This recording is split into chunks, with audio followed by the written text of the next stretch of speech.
Hello बच्चों, कैसे हो आप सभी। आपका अपने चैनल एसएनसी इंग्लिश मंत्रा में स्वागत है।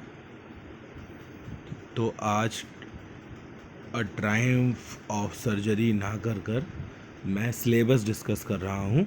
अ ट्रायम्फ ऑफ सर्जरी कल करेंगे हम, ठीक है। एक बार सिलेबस डिस्कस कर लेते हैं जो मिड टर्म एग्ज़ाम का है, ठीक है। तो देख लेते हैं। एनुअल सिलेबस है 2022 एंड 3। पेपर का नाम है English language and literature. Paper का कोड है 183, क्लास 10th। तो फर्स्ट फ्लाइट जो हमारी टेक्स्ट बुक है उसमें से चैप्टर जो है वो है लेटर टू गॉड। पहला चैप्टर हो गया लेटर टू गॉड, ठीक। उसके बाद है Nelson Mandela a long walk to freedom.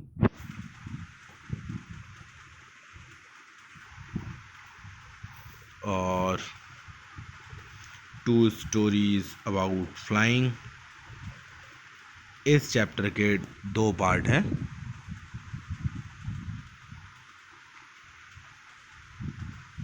पहला पार्ट है हिज फर्स्ट फ्लाइट, दूसरा पार्ट है द ब्लैक एरोप्लेन, ठीक है। बड़े इंटरेस्टिंग चैप्टर हैं दोनों ही। इसके बाद जो 4th चैप्टर है वो है from the diary of Anne Frank. और इसके बाद फिर है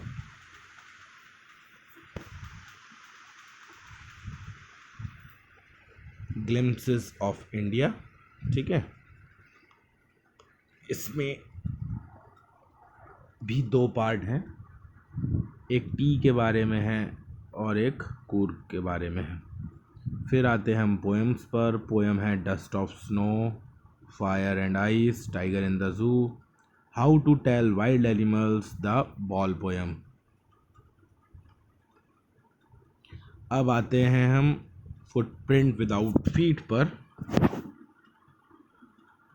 और इसमें पहला चैप्टर है अ ट्रायम्फ ऑफ सर्जरी। बहुत अच्छा मज़ेदार चैप्टर है। मेन कैरेक्टर इसमें मिस्टर हैरियट है। दूसरा चैप्टर है द थीफ स्टोरी। तीसरा चैप्टर है द मिडनाइट विजिटर। और चौथा चैप्टर है अ क्वेश्चन ऑफ ट्रस्ट। तो ये तो हुए हमारे प्रोज यानी बुक्स। इसके बाद हम देखते हैं reading skills, writing skill and grammar में क्या है। तो रीडिंग स्किल में आपके 2 पैसेज आते हैं। एक डिस्कर्सिव पैसेज होता है, एक केस बेस्ड पैसेज होता है। उसमें क्वेश्चन जो होंगे आपके वो एमसीक्यू बेस्ड हो सकते हैं, ठीक है। ऑब्जेक्टिव टाइप हो सकते हैं, ऑप्शन दिए होंगे, एनालिसिस करनी होगी, इंटरप्रेट करना होगा, एवेल्यूएशन करना होगा, वोकैबुलरी को चेक करने के लिए होंगे, ठीक है। इसके बाद राइटिंग स्किल में फिर हम आते हैं। तो यहाँ पर हमें दिखता है फॉर्मल लेटर है ऑन गिवन सिचुएशन। अब इसके अंदर क्या हो सकता है, letter to editor,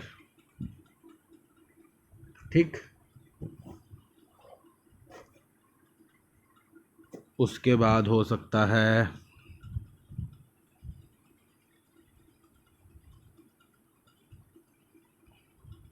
complaint letter.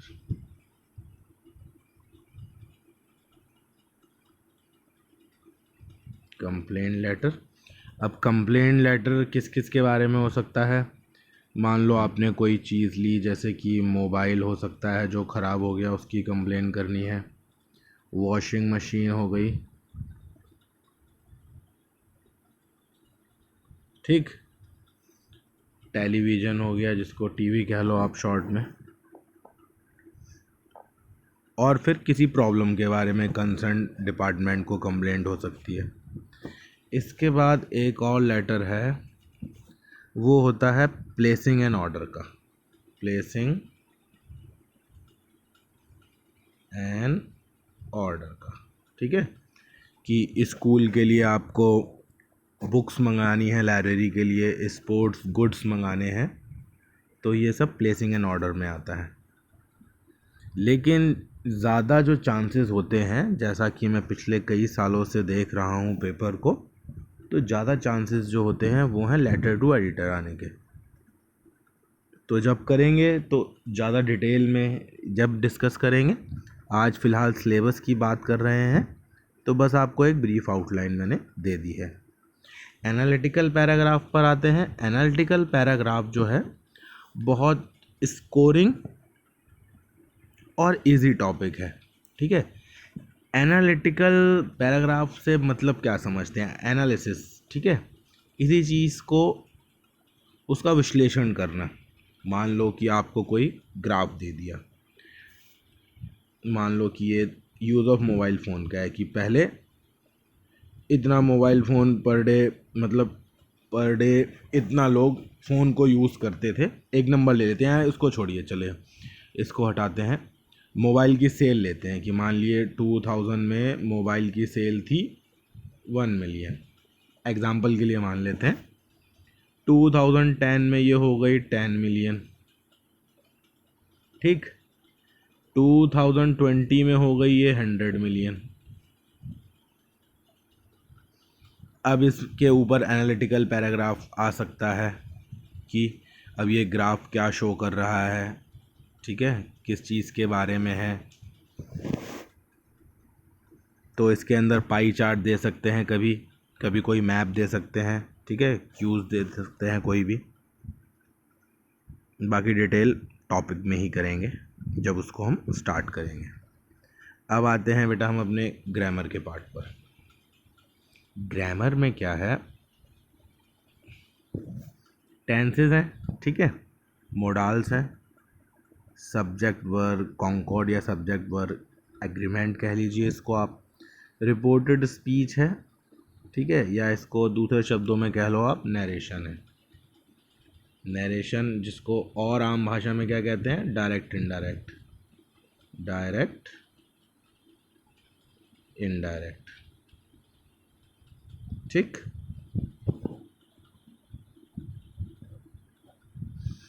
या इसको हम इंटीग्रेटेड ग्रामर भी कह सकते हैं। और उसमें जो पेपर में जो तरीका रहेगा उसमें क्या रहेगा, हो सकता है वो गैप फिलिंग के रूप में आए कि आपको फिल इन द ब्लैंक्स दे दिए जाएं और आपको उन्हें भरना हो। कि 4 ऑप्शन दे दिए, ABCD, एक सेंटेंस दे दिया पूरा और वहाँ पर एक खाली जगह दे दी है कि इस ब्लैंक में इन चारों ऑप्शन में से क्या सूटेबल ऑप्शन आएगा।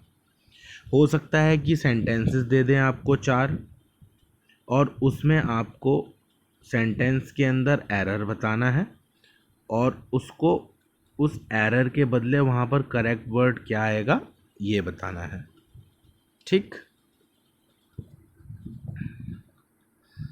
तो ये था हमारा सिलेबस।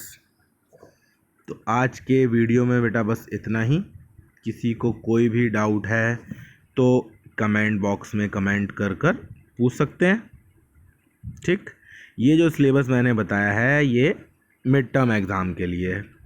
अब हो सकता है गवर्नमेंट स्कूल में अलग समय पर पेपर हो मिड टर्म का और पब्लिक स्कूल्स में अलग समय पर हो, लेकिन सिलेबस मोर और लेस यही रहेगा। गवर्नमेंट स्कूल में तो एटलीस्ट यही है, जितने भी CBSE के गवर्नमेंट स्कूल हैं उनका सिलेबस तो यही रहेगा, ठीक है।